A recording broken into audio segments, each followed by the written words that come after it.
그래서 이사야 1장 11절로 15절입니다.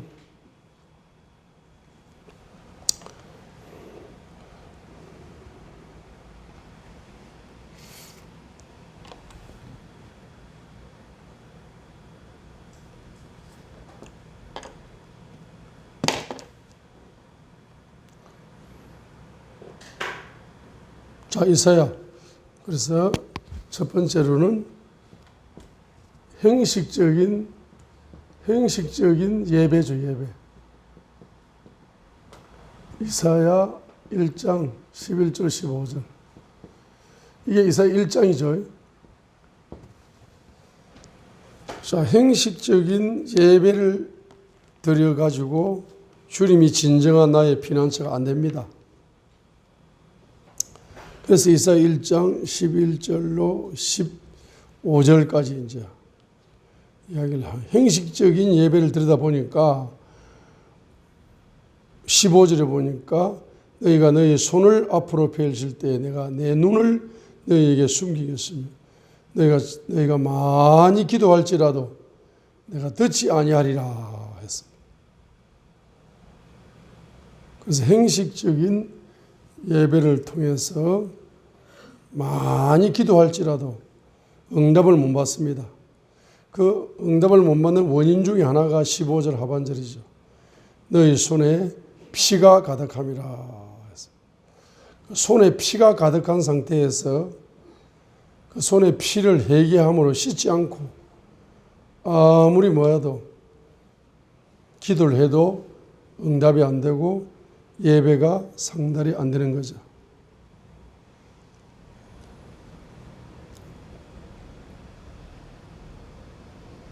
그래서 바로 이사야 1장 19절 너희가 즐거이 순종하면 땅에 좋은 것을 먹을 것이로되 너희가 불순종하면 칼에 삼키리라 주의 입이 그것을 말하였느니라 했습니다. 자, 그래서 형식적인 예배의 뿌리가 뭐죠? 첫 번째는 우상의 영이다. 두 번째는 불순종의 영이다. 불순종의 영이다. 그래서 우상의 영과 불순종의 영의 뿌리를 가지고 있으면은 바로 손에 피를 묻히게 된다. 손에 피를 묻히게 된다는 것은 뭐죠? 바로 경제적인 죄를 범하는 거죠. 자, 이런 경제적인 죄를 범한 상태에서 예배가 상달되지 않고 기도가 상달되지 않고 자, 이렇게 됩니다. 그죠? 이걸 지적하는 겁니다. 자, 그 다음에 이제 이사야 2장. 이사야 2장. 이사야 2장에서는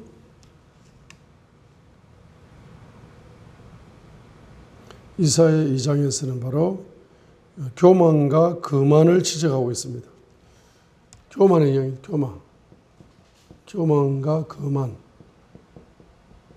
교만과 거만의 영을 가지고 있으면은 주님이 진정한 피난처가 될 수 없다. 국가, 개인이나 국가가 왜 교만해지느냐? 교만해지는 원인은 세 가지다. 교만해지는 원인은 세 가지다. 자, 첫 번째로는 바로 돈이 많아지면 교만해진다. 부. 두 번째는 군사력. 군사력이 강해지면 교만해진다. 세 번째는 우상이 심하면 교만해진다. 이렇게 이사야 선지자가 이사야 2장 8절에서 이 2장이죠. 2장. 2장은 교만과 거만이죠. 2장 8절에서 지금 우상의 영이다. 자, 우상의 영을 가지고 있으면 주님이 진정한 피난처가 될 수 없다. 2장 8절이죠. 그들의 땅에는 또한 우상이 가득하므로 그들이 자기 손으로 만든 것, 즉 자기 손가락으로 만든 것에게 경배한다라고 이사야 2장 8절 우상이죠. 개인이나 국가가 교만해지는 것은 우상 때문이다. 이사야 2장 7절 보세요. 2장 7절. 이사야 2장 7절. 돈이 많아진다. 7절. 읽겠습니다. 그들의 땅에는 또한 은과 금이 가득하여 그들의 보물은 끝이 없고 그들의 땅에는 또한 말이 가득하여 그들의 병거가 끝이 없으며 2장 7절 하반절 말이 가득하다. 하반절 상반절은 물질이 가득하다. 자, 그래서 이제 이 2장 7절 상반절에는 그들의 땅에는 은금이 가득하다. 그들의 보물은 끝이 없다. 물질적인 부요를 이야기합니다. 풍요가 오면은 풍요를 자기 피난처로 삼지 주님을 피난처로 삼지 않습니다. 사람들은. 그 다음에 그 풍요를 가지고 뭐 합니까? 말을 가득해서 뱅거를 끝이 없게 만든다. 군사력을 피난처로 삼는다. 그러죠? 그 다음에 8절에 우상을 피난처로 삼는다. 자, 이렇게 되면 3장에서는 뭡니까? 바로 3장에서는 바로 가난한 자를 착취하고 사치한다. 이게 3장이거든요. 돈이 많아지니 돈을 이제 많게 하는 방법이 가난한 자를 착취하는 거예요. 그 다음에 그 돈을 가지고 사치하는 거죠.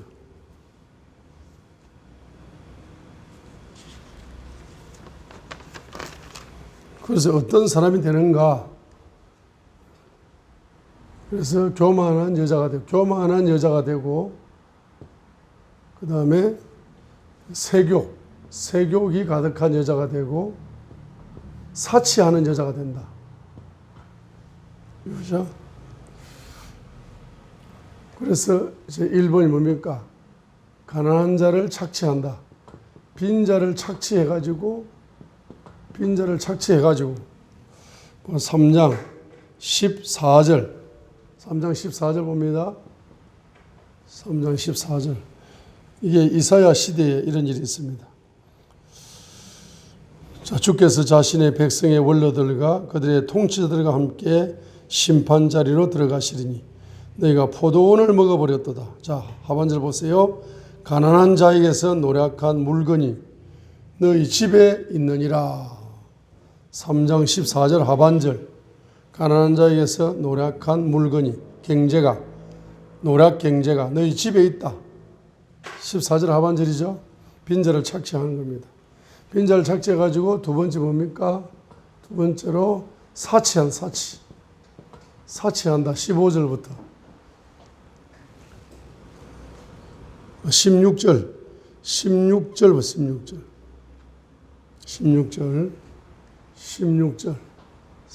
사치하는데 어떤 사람이 사치하느냐? 교만한 여자가 사치하고 세욕의 여자가 사치하고, 그죠? 화려하게 외모를 치장해서 사치하는 이 16절에 여인들이 등장합니다. 이사야 시대 여인들, 이사야 3장 16절. 또 주께서 이르시되 시온의 딸들이 오만하고 앞으로 내민 목가. 자, 오만하다, 교만하다는 거죠. 음탕한 눈, 세교에 가득하다는 거죠. 나다닐 때 점잔을 빼고 그러면 발로는 딸그랑 소리를 낸다. 화려하게 옷을 치장을 하고 가락지를 끼고 이렇게 외모를 사치하는 여인들을 이야기합니다. 자, 이러한 상태에서 17절부터 23절까지 이 모든 사치를 다 제거한다. 17절 23절에 이제 심판이 오는 겁니다. 그죠? 그래서 17절부터 23절에 요 사치한 장식품들을 하나하나 제거하는 장면을 보여줍니다. 그리하여 3장 24절로 26절에 26절 자, 이제 전쟁의 환란이 옵니다. 그때 썩은 냄새가 향기로운 냄새를 대신하며 찢어진 천이 띠를 대신하고 대머리가 잘 박힌 머리털을 대신하며 굵은 베옷이 화려한 가슴옷을 대신하고 불탄 것이 아름다움을 대신하리라. 자, 내 남자들은 25절에 칼에 쓰러지고 내 용사들은 전쟁에서 쓰러진다. 이 전쟁의 환란에 들어가는 겁니다. 시온의 성문들은 슬퍼하고 애곡하며 시온은 황폐한 채로 땅에 앉으리라 했습니다. 자, 그래서 1장. 자, 우리 1장에서 우상의 영과 불순종의 영을 통해서 행식적인 종교 생활을 하고, 그 다음에 2장에서 부와 군사력과 우상을 통해서 교만해지고, 3장에서 가난한 자를 착취하여서 사치하게 되면은 바로 전쟁의 환란 속에 들어가가지고 바로 25절에 남자들도 쓰러지고 용사들도 전쟁에 다 쓰러져 버리는 상황입니다. 남자가 씨가 말라버려. 그러니까 4장 1절에서 7 여자가 한 남자를 붙들고 뭐라고 이야기합니까? 우리한테 생활비 안 갖다 줘도 좋으니까 나하고만 결혼해 달라고. 옆에 있으면 달라고. 그죠? 그래서 혼자 있는 것보다 같이 있어야 사회적으로 인정을 받고 안정이 있기 때문에 7 여자가 한 남자에게 싹싹 비는 겁니다. 자기하고 살아달라고. 그러죠? 자, 그런데 이것이 이제 전쟁의 결론이죠. 4장 1절이죠. 그죠? 1절. 전쟁의 환란을 통해서 그날에 7 여자가 한 남자를 붙들고 말하기를 우리가 우리의 빵을 먹으며 우리의 옷을 입을 테니까, 경제적인 것은 우리가 내가 다 해결할 테니까 다만 우리가 당신의 이름으로 불려서 우리의 수치를 없애게 하라. 나하고 결혼만 해달라. 내가 수치스럽게 살지 좀 않게 해달라. 자, 이렇게 하는 절망된 모습을, 절망의 날이죠.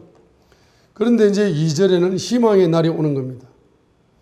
구속자와 구원자로서의 가지이신 그리스도의 모습, 그리고 자기 백성을 향한 영광스러운 사역을 2절부터 6절까지 보여주고 있습니다. 자, 구속자와 구원자로서의 가지이신 예수 그리스도, 다윗의 후손, 자, 가지이신 예수 그리스도께서 자기 백성을 향해서 영광스러운 사역을 행할 것이다. 2절부터 6절까지. 그래, 그 날에 이제 소망의 날이죠. 1절까지는 절망의 날이었어요. 그러나 2절에는 이제 예수 그리스도를 통해서 소망의 날이 열리는 겁니다. 그죠? 예언을 하는 거죠. 그날에 주의 가시가 예수님 그리스도를 상징합니다. 아름답고 영화롭게 되며 또 땅의 열매가 이스라엘의 피난한 자들을 위하여 심히 좋고 아름답게 되리라 했습니다. 3절에 보면 남아있는 자가 거룩하다고 불리게 될 것이다 했어요. 바로 구별된 자, 성도를 이야기합니다. 예수님을 믿고 바로 의롭다고 칭함받은 의인들을 이야기하는 거죠. 그래서 4절과 5절이 구체적으로 뭡니까? 4절에서는 더러움을 씻어낸다. 그리고 4절 더러움을 씻어낸다. 이게 십자가의 보혈입니다. 십자가의 보혈. 십자가의 보혈만이 뭐가 됩니까? 피난처가 되는 거다. 십자가의 보혈만이 피난처가 되는 거다. 그래서 보세요. 1장에서 우상의 영과 불순종의 영을 통한 행식적인 종교 활동을 회개하게 되면은 주님의 보혈 속에 들어가서 피난처가 누리지게 되는 거죠. 그 다음에 교만과 거만, 물질이 많아지고 군사력이 많아지고 우상을 의지한 것에 대하여 회개하면은 주님의 보혈로 씻음 받으면서 그 보혈 자체가 여러분의 피난처가 되는 거죠. 그 다음에 또 뭡니까? 이러한 가난한 자를 착취한 악인 경제 활동을 통해서 사치한 경제적인 삶을 살아갔던 것을 회개함으로 주님의 보혈 속에서 씻음 받으면서 그 보혈이 뭐가 되는 겁니까? 피난처가 된다 이 말이죠. 그 다음에 5절 이렇게 보혈로 씻음 받은 영혼에게 성령님이 역사하신다. 성령님이 역사하셔서 성령님의 임재가 진정한 피난처가 되신다. 이걸 이야기합니다. 그 표현을 5절처럼 하는 거죠. 어떻게? 낮에는 구름과 연기를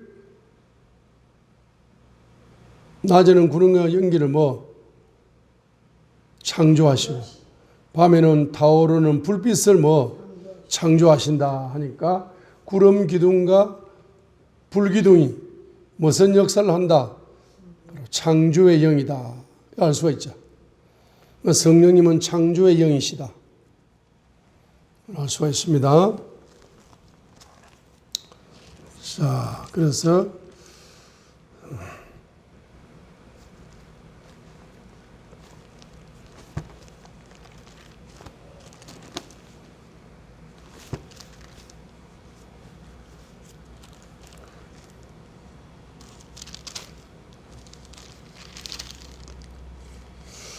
우리 시편 104편 30절. 시편 104편 30절. 자, 그러면 성령님은 무슨 영이다? 창조의 영이다.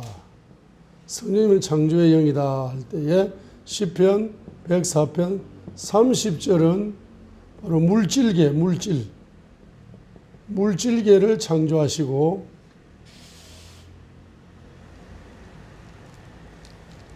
자, 물질계를 창조하셨다. 시편 104편 30절을 한 단어로 요약합니다. 주께서 주의 영을 보내시며 그것들이 물질계가 창조되어 싸운즉 주께서 지면을 새롭게 하시나이다. 시편 104편 30절을 외워놔야 됩니다. 성령님이 창조의 영으로 역사하셨다.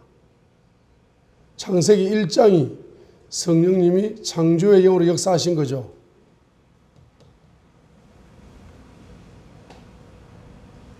요한복음 3장은 거듭나는 거다. 물과 성령으로 거듭나는 거다. 성령님은 우리 영혼을 하나님으로 자녀로 창조하는 창조의 영으로 역사하셨죠. 물과 성령으로.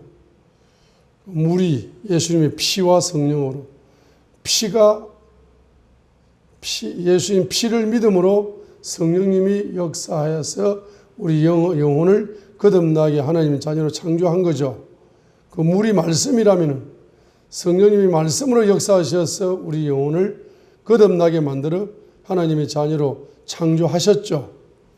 그리고 창세기 1장에는 성령님이 물질계를 창조하는 창조의 영이지만 요한복음 3장은 성령님이 우리 영혼을 거듭나게 만들어서 영혼을 뭐 하시는 거다? 창조하신 거잖아. 성령님이 창조의 영으로 역사한 거 맞아요? 그럼 여기 하나 더 있겠네. 요한복음 3장 1절부터 거듭남은 우리의 영혼을 성령님이 뭐한다? 창조하신다. 하나님 자녀로 거듭나게 만든다. 창조한다. 물질계도 창조하시고 우리 영혼도 요한복음 3장에서 물과 성령으로 거듭난다 했으니까. 거듭난다, 새롭게 태어난다, 새롭게 창조된다. 육신의 자녀가 엄마 뱃속에 창조되듯이 예수님의 십자가에서 예수님의 죽으심을 통해 그 피 속에서 성령님으로 우리 영혼이 뭐 된다? 창조되는 거죠. 하나님 자녀로 창조가 되는 거죠. 그런데 방금 뭐 했습니까? 이사야 몇 장? 4장 몇 절? 5절이요. 이사야 4장 5절. 이사야 4장 5절. 이사야 4장 5절은 다른 말로 출애굽기 13장 21절로 22절이죠.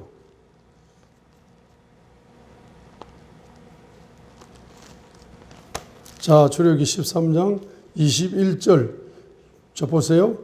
홍해를 출애굽기 13장 21절. 주께서 그들 앞에서 가시며 낮에는 구름 기둥으로 그들의 길을 인도하시고 밤에는 불기둥으로 그들에게 빛을 주사 낮과 밤에 가게 하였으며 낮에는 구름 기둥을 밤에는 불기둥을 백성 앞에서 치우지 아니하셨더라 했어요. 자, 그러면 지금 출애굽기 몇 장? 13장 21절에서 22절에 낮에는 구름 기둥으로 밤에는 불기둥으로 그들을 뭐 하셨다? 인도하셨죠. 인도하였습니다. 인도하는 것은 뭡니까? 새로운 미래를 뭐 하는 거다? 새로운 미래를 창조하는 거다라고 이사야 4장 5절을 이사야 선지자는 구름 기둥과 불기둥을 창조의 영어로 설명을 하고 있어요.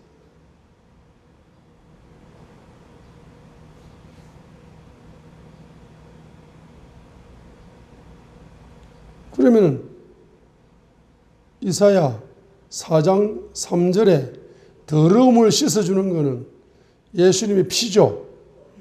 예수님의 피죠. 그럼 예수님의 피는 첫 번째로 뭡니까? 더러움을 씻어주는 거죠.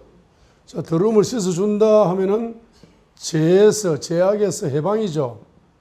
죄악에서 해방입니다. 죄악에서 해방이에요. 더러움을 씻어준다, 죄악에서 해방입니다. 자, 그래서 한마디로 말하면 의로운 죄인을 의인으로 창조하신다. 칭의하시고 그다음에 주님의 자녀로 뭐한다? 창조하시는 거죠. 그 죄악에서 해방됨으로써 회복의 역사가 일어나지만은 회복의 역사 속에서 주님의 의인으로 뭡니까? 칭해지는 것보다도 더 창조적인 표현은 뭡니까? 자녀로 뭐 되는 거다? 창조되는 겁니다. 그러니까 주님의 피를 세 가지로 설명할 수 있어요. 이사야 4장 3절에 주님의 피로 더러움을 씻는다. 예수님 십자가의 피로 더러움을 씻는다 할 때 그 피는 죄악에서 해방시켜서 회복시켜 주는 거, 하나님의 형상과 모양으로 회복시켜 주는, 잃어버린 형상을 회복시켜 주는 거 있지만은 이거는 신학적으로 의인이라고 칭해지는 거지만은 이걸 요한복음 3장에서는 거듭났다, 다시 태어났다, 다시 창조되었다, 자녀로 창조되는 겁니다. 그럼 주님의 보혈은 뭡니까? 바로 우리의 영혼을 바로 의인으로 창조하는 피다. 예수님 피가 창조주의 피다. 예수님은 창조주입니다. 창조주의 피가 뭐한다? 우리를 창조한다. 그런데 5절에는 성령님이 낮에는 구름 기둥으로 밤에는 불 기둥으로 바로 미래를 뭐한다? 창조한다. 미래를 창조한다. 이겁니다. 그죠? 미래를 창조한다. 그래서 이제 6절에 보면은 피난처와 은신처가 되리라. 6절. 자, 장막이 있어서 낮에는 열기를 피하는 그늘이 되고 폭풍과 비를 피하는 피난처와 은신처가 되리라 했습니다. 자, 그래서 한마디로 따라합니다. 예수님은 나의 피난처가 되신다. 예수님은 나의 피난처가 되신다. 예수님은 나의 은신처가 되신다. 예수님은 나의 은신처가 되신다. 자, 그래서 이러한 심판 속에서, 이러한 심판을 당하는 속에서 주님만이 뭐가 된다?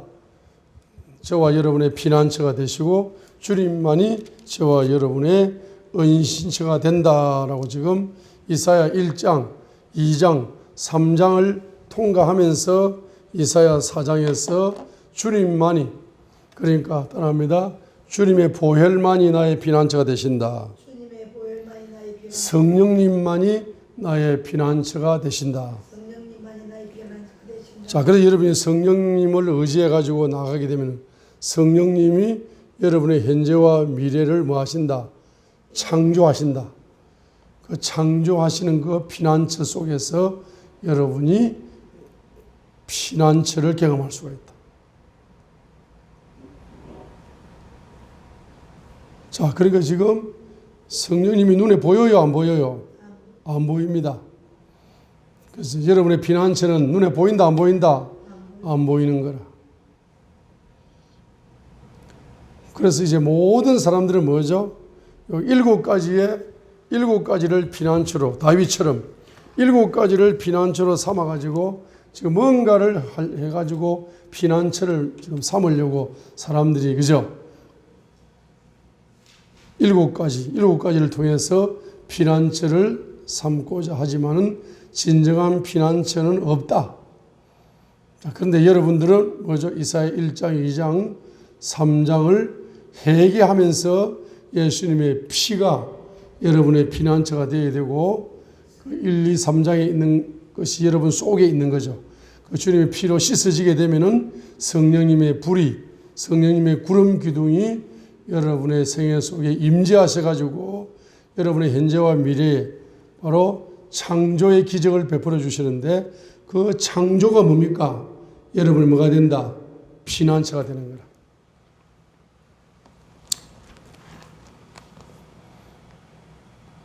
할렐루야.